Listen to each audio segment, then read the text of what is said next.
This is our last lecture day before we review for and take an exam. There may be some lecture tomorrow, depending on how many questions we have, but we are very much through the content. It was through the anchors slide deck that is going to be covered. So now we're talking about economic systems, but nothing we're talking about with economic systems will be on the second exam. Questions before diving back into game-based economic systems?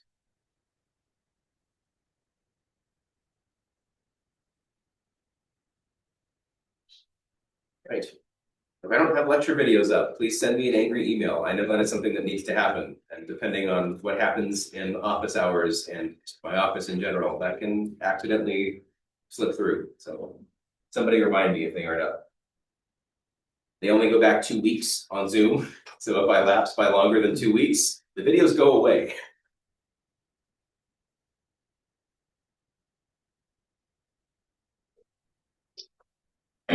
I determined that this flicker happens whenever I shut my laptop.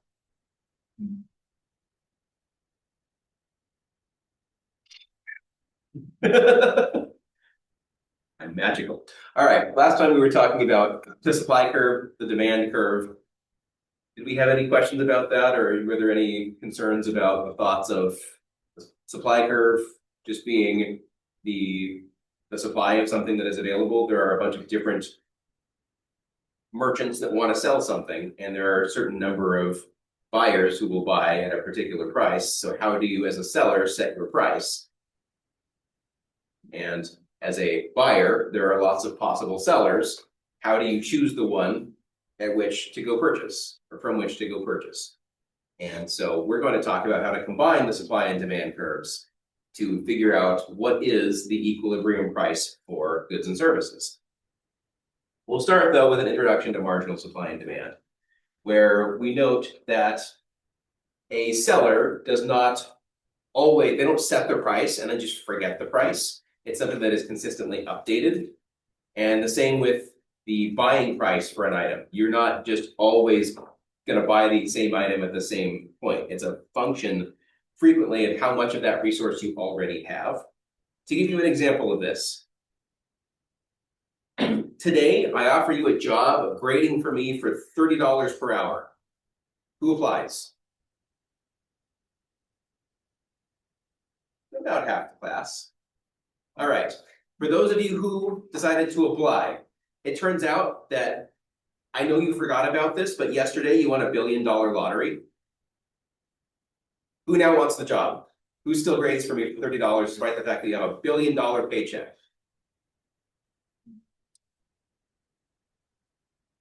Couple suckers, but the rest of you made the right. Once you have that level of money, don't do anything you don't like ever again. It turns out that your desire to do something like that depends on the value that what you receive in exchange for that has to you right now. If you have $1 billion, then a $30 per hour job is not needed to meet the basics for living or to do really anything else that you would care to do in life. I don't think you would need more than $1 billion minus 60% in taxes to do just anything we want to in life. All right, let's give you a game example instead of that. In Diablo, a health potion takes 1 inventory slot. This is back to Diablo 2 because we were just talking about it. So of course it's relevant immediately in the lecture.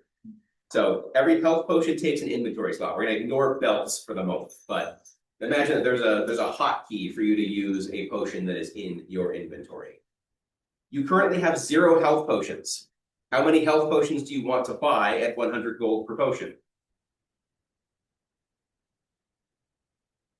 Probably some number of them. You want the ability to heal yourself. But it takes an inventory slot to do. The first one is something that, well, I can go from not being able to heal myself to being able to heal myself. There's value to that. But now half of your inventory is full of health potions. We're going to pretend for the moment there's no stash, there's no place to put those health potions. They either sit in your inventory or you have to get rid of them. Now you go back to the merchant and you see a health potion for 100 gold. How many of those health potions do you want to purchase when already half of your inventory is full of health potions? The marginal value of an additional health potion is not particularly high. You can heal yourself for days. Maybe once you go out and use all of those healing potions, now you're more interested in coming back and spending your gold on health potions, but there's a trade-off now between buying extra health potions and being able to carry back loot that turns into the gold that you would use to buy those health potions. So there's no reason to buy more health potions. So even though the health potion is available at the same price, your willingness to buy is a function of some outside influences, some outside parameters. So the more of something you have, the more you're willing to pay. Is there any example of that? What's a game-based scenario where you can imagine the more of something you have, the more you're willing to pay for it? Yeah. I feel like trying to complete a set of something along the way. Interesting. So something like set items are where, if you haven't played games with set items, the items themselves don't do very much, but as you collect more in that set, you unlock additional modifiers. So there's a cumulative benefit to having more and more of the items in the set and equipping them all at the same time. Yeah. Like, for example, in Balacra, if you're trying to make a deck of all one suit, you want to pay more for something that you already have a lot of. Yeah. Okay. Yeah. So if you have some kind of synergistic strategy that you're working toward, and the more you are bought into that synergy, you recognize that is now the only path forward for improving yourself, your deck, etc. Yeah, 1 to 2. I don't know, it's going on their Balatra comparison, and I don't know if this counts, but like maybe like trying to. Actually, I guess it probably wouldn't count. I was just thinking like going through the rerolls to try and get like another item or maybe the specific item. But I get that's not really. You want more. You want to have more of. I don't know. I think I got it the other way around. No, that makes sense. Like specifically in Diablo, isn't there a scroll that you can buy that's like absurdly expensive that gives you a skill at some point? Maybe I'm thinking Witcher, but yeah, like a scroll. You have a ton of skills already, but the more you have, the harder it is to get skills because you level up more. So you might buy some kind of skill scroll for an exorbitant amount of money. It could also be something like completing a collection of something. The more of it you have, the closer you are to completion of that. It could be that there aren't as many things to spend money on, the more of it you have. So you're willing to spend more and more of your hoard of gold to get something that you don't already have, if it's a one-time use. If a quest requires you to collect 20 of something, a local store allows you to buy that item. Maybe you become more and more willing to purchase that item because you need fewer and fewer of it to complete the quest. I could go back out into the wild and fight monsters to collect this one last item that I need, or I could just spend a little bit of my gold on that item and complete the quest right now and move forward. So players might become more and more willing to do that over time. So yeah, you have one of these so far. It doesn't make a meaningful difference in how close you are to completing that quest, but you need one more to complete the quest. A single purchase is the binary completing the quest versus not. This is fun to note that exactly that same idea is used in free-to-play games to monetize, where you get closer and closer to unlocking something.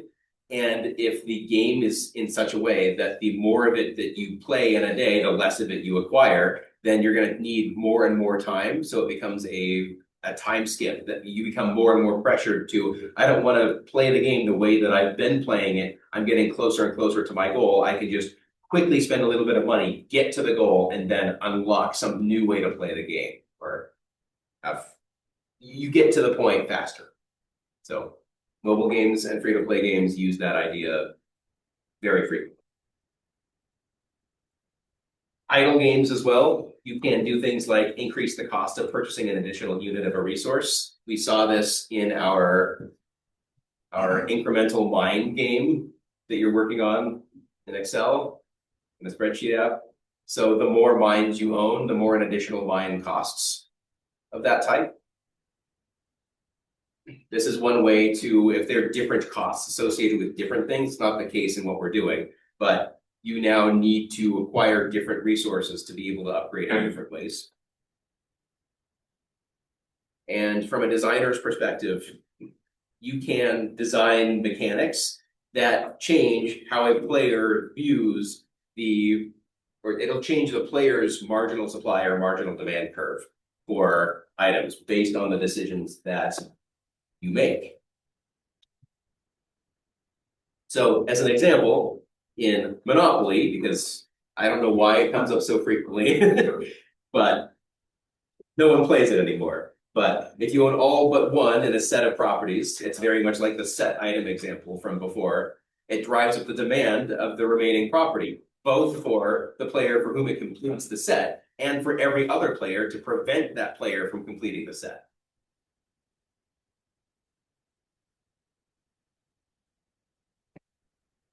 In base Monopoly rules, you can absolutely trade properties. So if you buy up that property and it's worth a lot more to that player, you can ask for a lot more in exchange than you bought it for.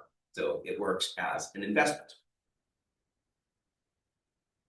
So yeah, if you design this in an interesting way, you can increase this, what I'm going to call the strategic space of your game.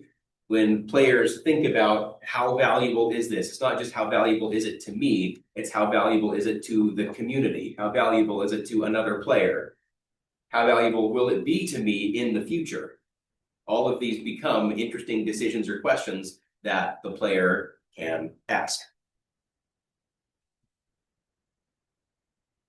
When there's a single resource like iron for the supply and demand curves from before, that becomes kind of boring, but you can design multiple types of goods, and if multiple types of goods exist in your game, then the demand curves can exist independent, or sorry, they're dependent on each other. As the supply of one goes up, then the demand for another will also go up.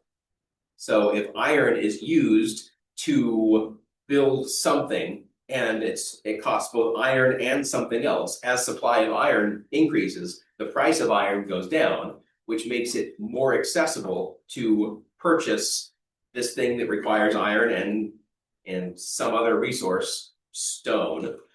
And that could actually increase the price of the stone because more people are trying to buy. There's a certain value of this building that they're producing between iron and stone. The iron gets cheaper at the same price. Now the entire building is cheaper, so people will buy up the iron and the stone. Since there's less stone in the economy, the price of the stone goes up.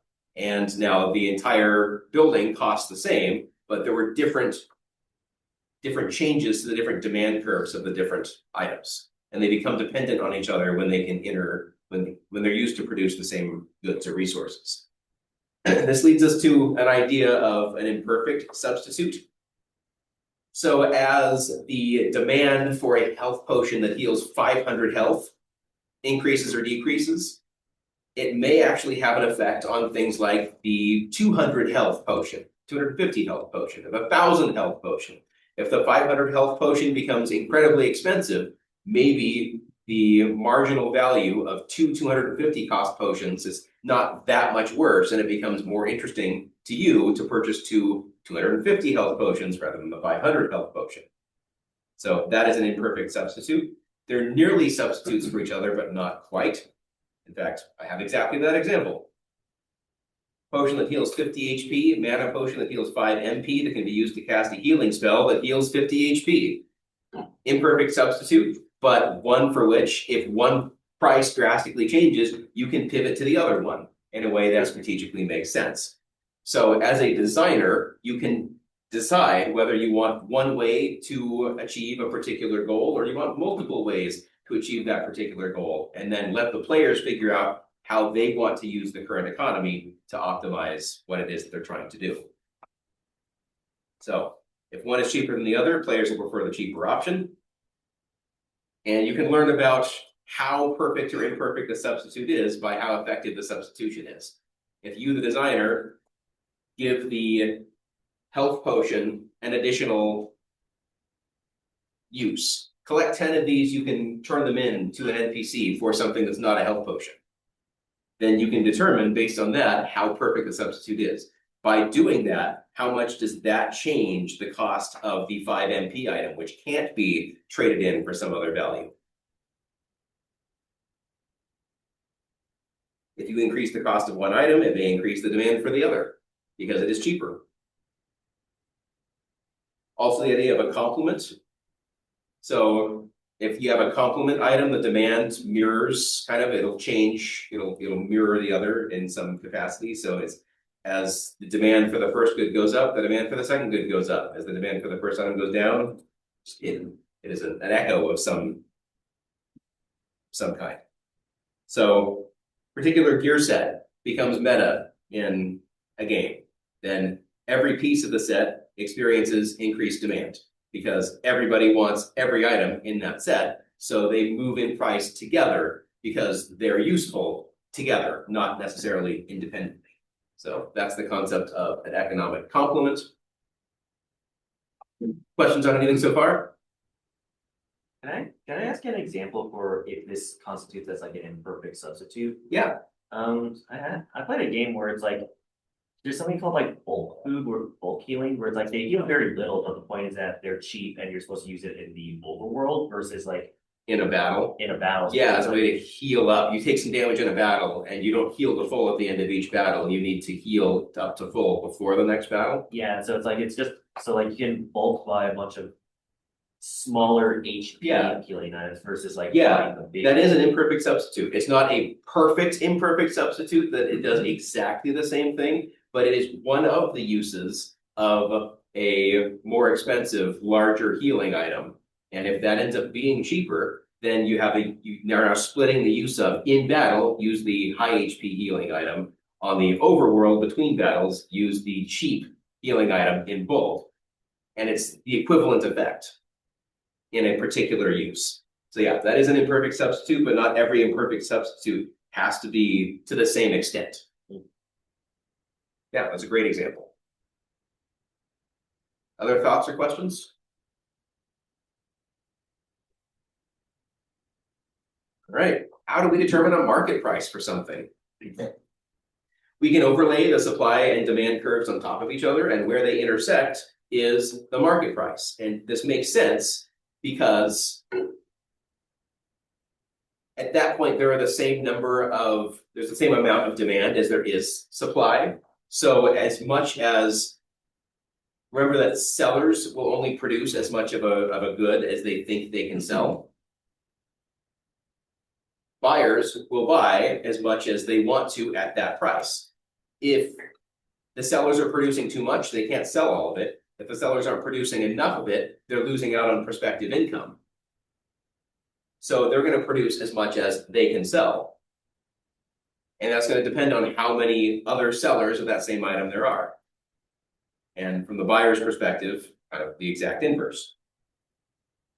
So I think there's something here. Yeah, there it is. Let's just put this all there. So take a look at this and see if you can answer the question, why is this long-term price going to stabilize around between 6 and 7 gold? Why is that inherent in this? Yeah. Because that's where supply and demand meet. So let's say we're not at that point. Let's say we have fewer sellers than that. How do we end up still at that intersection? Let's actually go draw on this. And say today in the market, there are 10 sellers of this item. So we're right here. And so because of this, that's our number of buyers. So we're kind of at that point where we have 10 sellers. And if there are 10 sellers, the sale price is relatively low, but the demand is higher than that. Maybe the better way to look at this is on the other axis then. So if there are 10 sellers, then it's being sold at 4 gold. In this case, we move over here and there are 20 buyers willing to buy it for gold. What happens to the market?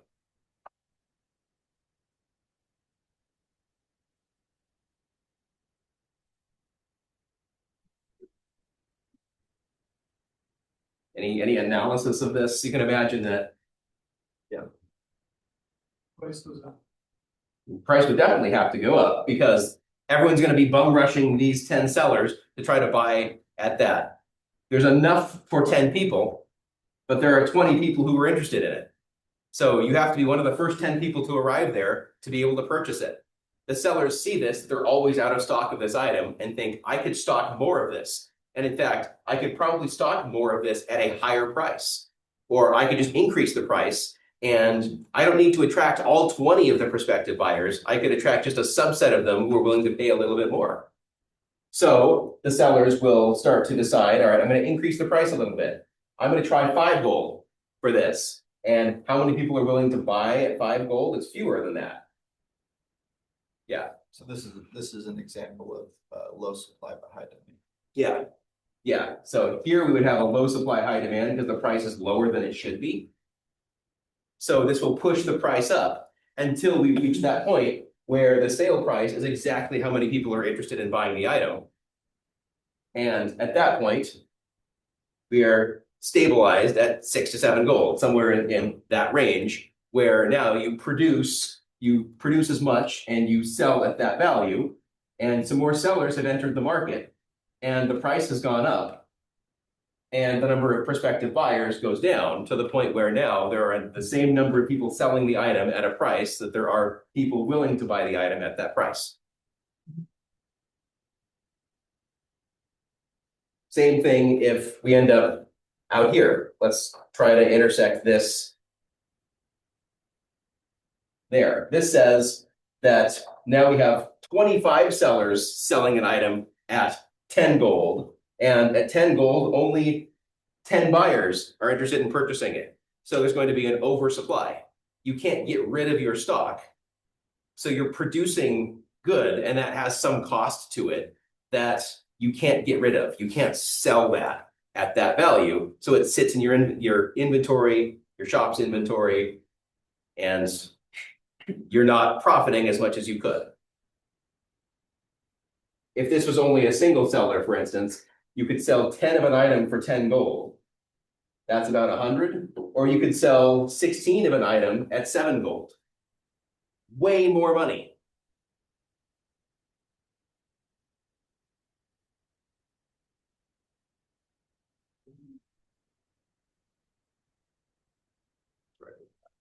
Any questions on how to kind of read the intersection of supply and demand?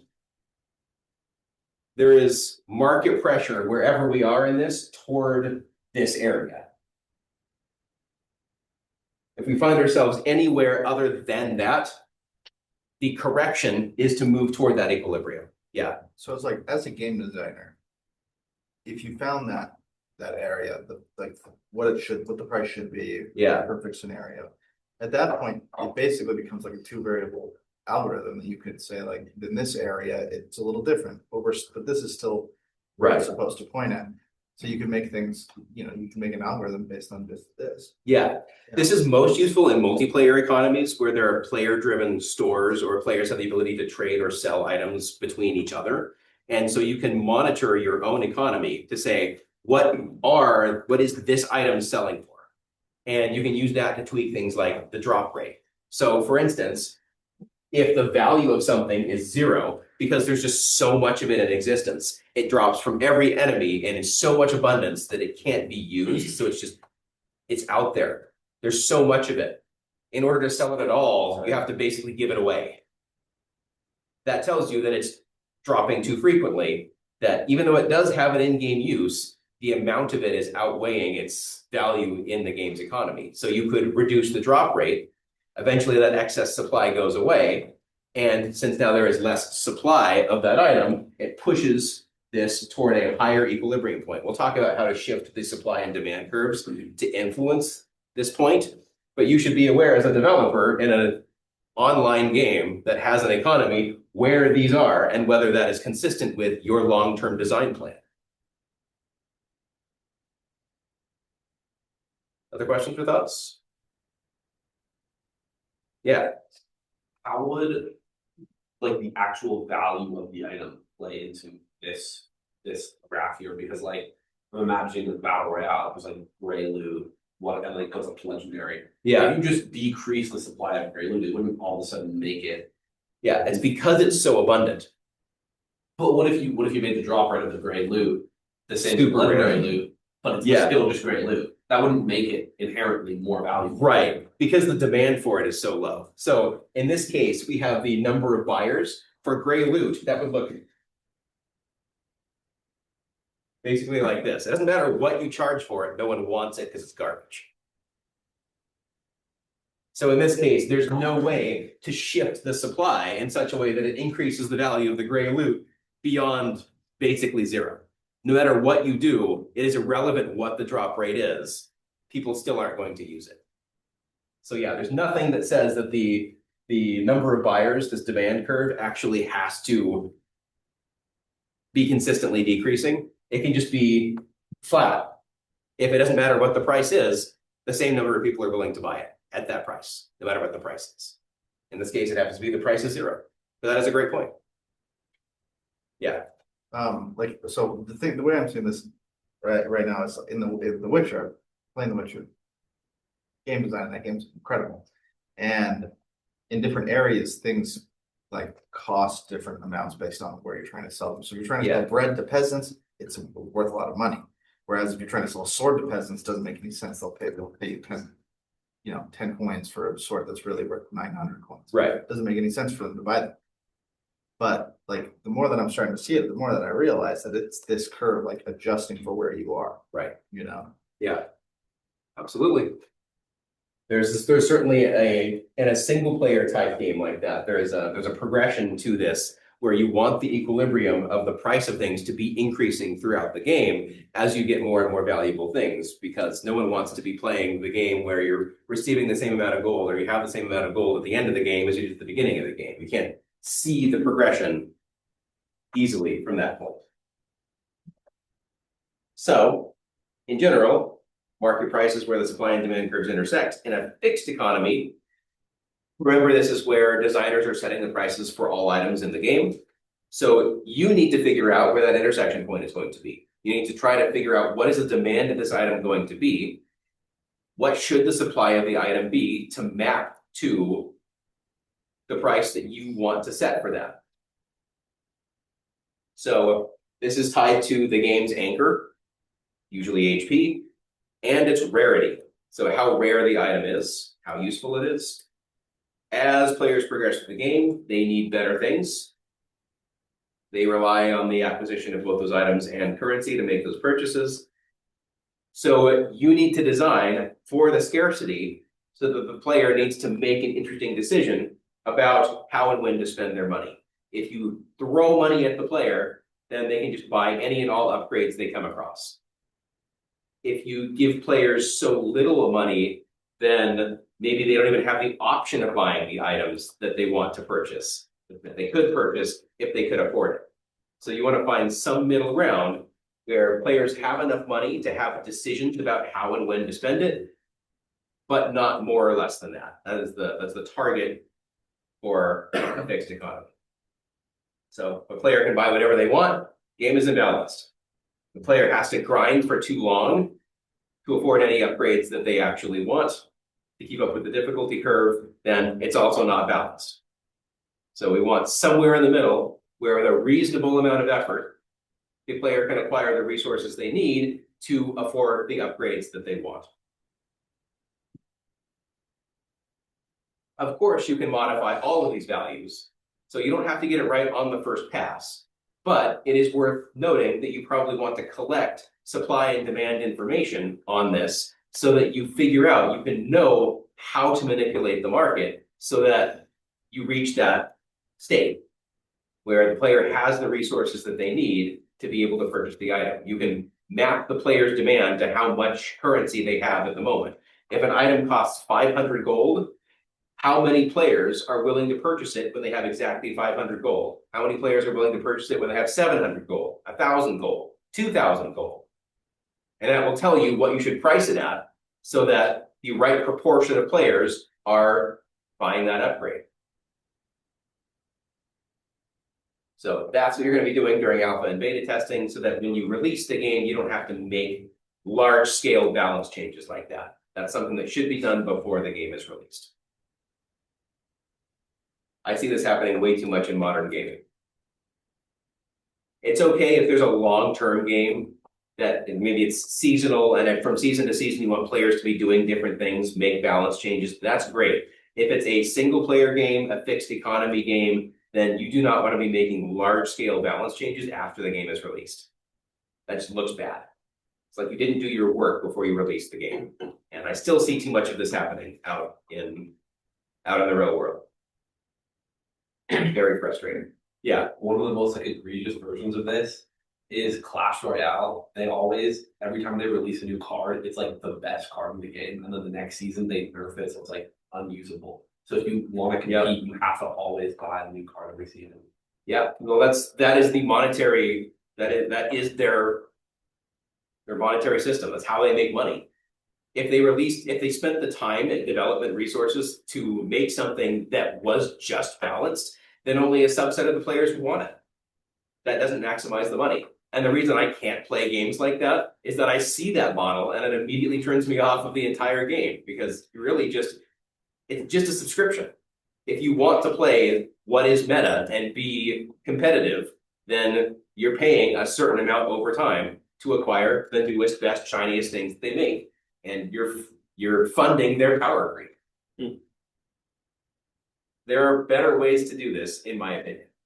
If you're curious about that, we should have a discussion about it. I don't know if it belongs here and now, but there are better ways to get money and also make this interesting decisions for players. Next version of market price, we need to look at this from a player dynamic economy. Remember that player dynamic players set the prices for things. So found in board games and MMOs, where in board games you're usually trading with people and players can set the prices for their own goods in this kind of barter system. Or in MMOs, where you can make a shop and sell an item in your shop for an amount of money or amount of currency that you set. So same thing as a fixed economy. Players can also trade items in in-game currency or sell goods in an auction house or an auction type environment.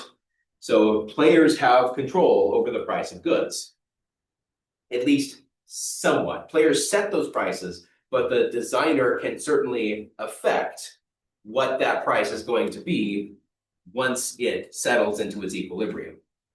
So as always, it's based on supply and demand, but designers can tune supply. And in fact, designers can also tune demand. So let's just talk about this for an instant. As a designer, how can you affect the supply of something? Have it drop or Change its drop rate. Change where and how frequently it drops. Sure. Any other ideas for how you can affect supply? Make it harder to get. Harder to get the thing? make it a one-time thing. Yeah, limited uses. You can only use it for so long or so many. You can make it time-based. When it drops, it'll delete itself after a week. And then if you want to continue using it, you have to reacquire it or drop it again. Or that keeps real-time need to acquire things. How can, as a designer, you affect the demand of an item? Yeah. Give it more uses or just make it better. Yeah, you can balance it to be more powerful. You can change how it works. You can design new content for which that item is good. Maybe it has a conditional use. Design content for which that conditional use is good. You can also make it have fewer uses or more uses. And if you do that, then players will need more of it. So yeah, something is priced too high, it sits there. Something, if a player demands too much in a trade, the trade may not be accepted. So because of this, there becomes an equilibrium price for it. It's based on that supply and demand. If there's an NPC with an unlimited copy of that, then there's a price ceiling or floor because you can always sell it to or buy it from the NPC at that value. There's no reason to buy it from a player who's selling it for more than an NPC that you could buy it from sells it for. And we already had a bit of this discussion, but designers can influence market prices by controlling availability. If you really wanted to tank an item's value, have an NPC sell it. So you have control over the price ceiling and the price floor. because you can make that item sellable to an NPC or purchasable from an NPC at a price floor and ceiling. Rarity and drop rate, we talked about. Locations of in-game stores. You can make in-game stores more or less frequent, or even make them open or closed at different times, so you're changing the availability of the item. Maybe there's a store that's only available during the week that is Christmas. You spend your in-game currency buying everything in December, and then you sell them in July. Because people don't want to wait 6 months to be able to purchase it for less from the NPC. So the demand would ebb and flow with the time of the year. You can also control item properties, such as who can use them, the effectiveness based on a class. So you can change the supply and demand based on further outside game mechanics, other than just making it equally powerful to everybody. And that way you'll create a natural desire to buy or sell items that are better for your character, better for some other character. There's a natural desire to trade there, where you can trade something that's good for them for something that's good for you. Make it mutually beneficial. So all of this is in the design space and should be considered when you're designing mechanics. How do you want players to engage with this mechanic, engage with this economy? How active do you want it to be? How passive do you want it to be? What are some good examples of games that have very passive economies? Meaning that there's not a ton of trade or items changing hands. Most single player games, you're only ever engaging with an NPC. Or games where the game gives you everything that you need, so trading is something that is optional. What is a game design idea where the economy is bustling, or you need to engage with the economy in order to be successful?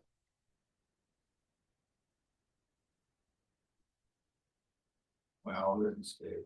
Yeah, massively multiplayer games. Those tune the drop rates for the community, not for the individual player. You're not meant to acquire everything that you need for the game. You're meant to acquire enough that if you engage with a trading system and sell items that you don't need for what they are worth, then you have the currency to get the items that you do need. It's an interesting way of kind of doing the same thing. Instead of dropping enough of everything, where once you filter all of that, the stuff you don't need is currency, the stuff that you do need is your character's equipment or your character's skills. Or you could drop kind of exactly the same thing, but just less of it, to where you don't have what you need. And that way you can repurpose what you don't need into someone else's drop of what you do need. So exactly the same idea of the end game power level, but how you acquire that power, you can tune how social that is, or how engaged with the community you need to be to reach that point.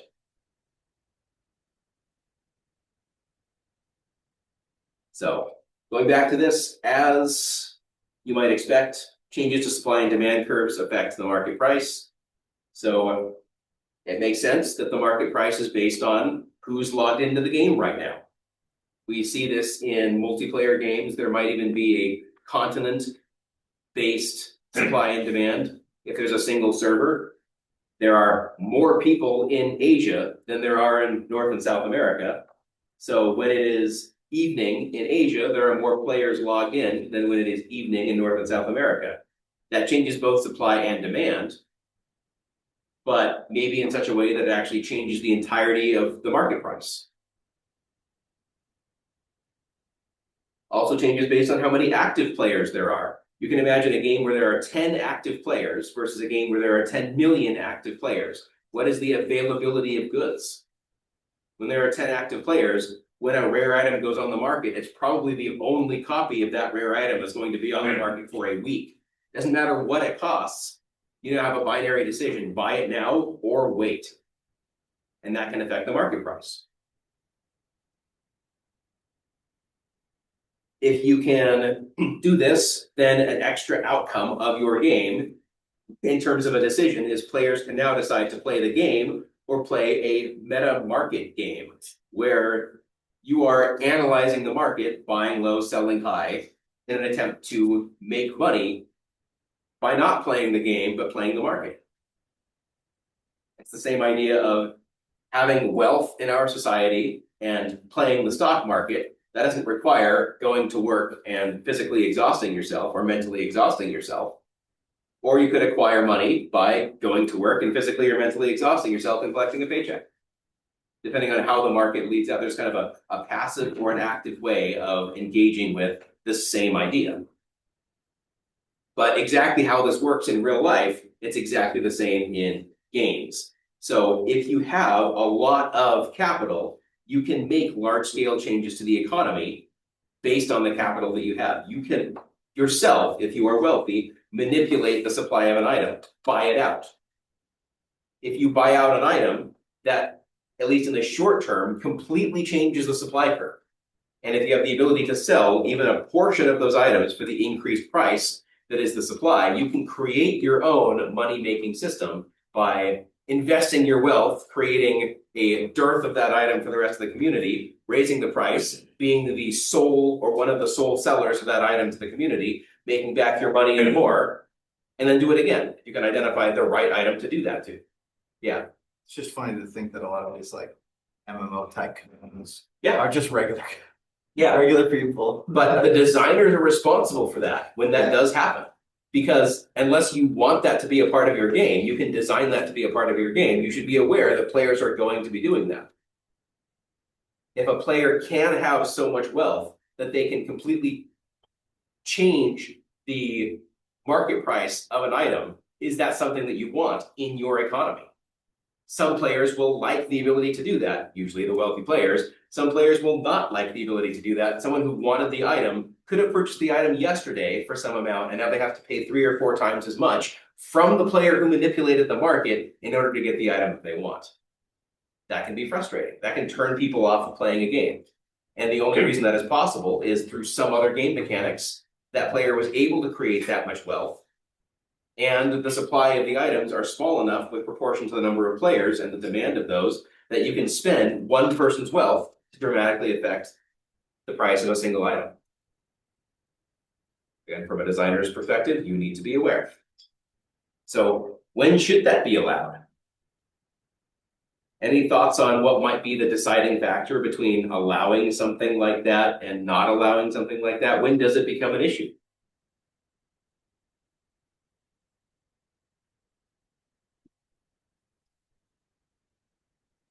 I don't know why, my first thought was like, is there a way, I feel like I'm on the wrong track. I was like, there's a thought like, what if you become like a, sort of like monopoly of it, like you just complete control of it, you crash it or whatever. From a designer's perspective, that means that you let a player have a large enough proportion of the in-game wealth. And that's going to be impossible to account for if you have 10 players. An average player is going to have 1/10 of the wealth. So if there's any deviation from that, then you're going to have a very imbalanced economy. So if you have 10 million players, how much wealth does one player need to have in order to be able to dominate an aspect of the economy? Yeah. Also, it would be a huge issue if like, if it just really messed with the power curve, like if there was no other way to Right. accomplish a goal other than acquiring this particular item that Yeah. this one man only had, is the only person that had. Yeah. As a designer, you can recognize that. Wow, players are buying out this kind of item because there aren't substitutes. There aren't perfect or imperfect substitutes for this item. So in the next expansion, the next rollout, the next season, you can introduce a perfect or imperfect substitute for the item that they bought out. And you can punish the player who was going through that because they have a large stock of this item for which now there's a much cheaper substitute for, which might now keep players from deciding to do that, especially at the end of a season or at the end of right before an expansion comes out, because the developers have set a precedent for when we see this kind of behavior, we do something about it. You start to affect your games and your company's reputation for recognizing issues with the player base and actively fixing them. It's best if you can't have that happen in the first place, but if it does, how you react to it says a lot about what you promote and don't promote in your player base. But also just like in general, also like I feel like that problem can be mitigated with just having like the build diversity. Yeah, build diversity is an important part of that. But at the same time, if the best monk class it requires one weapon, then it's the same issue. Nobody ever wants to play monk anymore. Yeah, if you design a wide system, you don't know when you design something the effects that it's going to have on every possible interaction. And you, the designer, are not the millions of people playing your game potentially who can figure out the best combinations of things. You can't figure that out in advance. And if you design it in such a way that there is a best answer or there becomes a meta, then that will drastically affect the changes of the items that you need to create a character in that meta.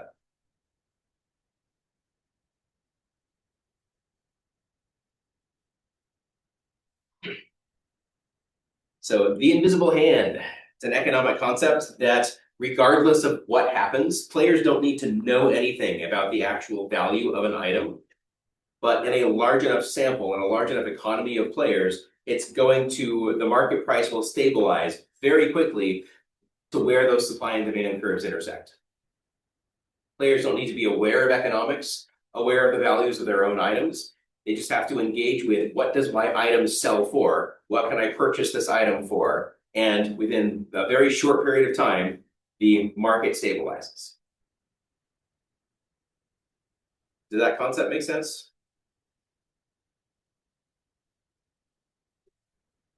So this is an interesting reason why it might be useful for you, the developer, to publish economic information about your game. You can actually show how many of a certain item is being purchased in the big picture across all players. And players can use that information to determine what they want to go farm for, what they want to buy and sell based on the current market. They don't have to go in and try to figure that out for themselves. The data and information is right there for intelligent players to understand and then to go take advantage of. If you don't have that level of information available to you, then you might not be able to plan for that quite as well. And maybe that's okay, but then the player can get locked behind and I don't know what to go do because I don't have the data to support it. I don't have any way to collect the data aside from farm it for a little bit, try to sell it at a price, try to figure out what the going price is for that, then decide what to do. So market stabilization here is just, it's a way of obfuscating that information. It hides the information from the player. And so as a designer, you can determine how straightforward you are at that data dissemination to the player base.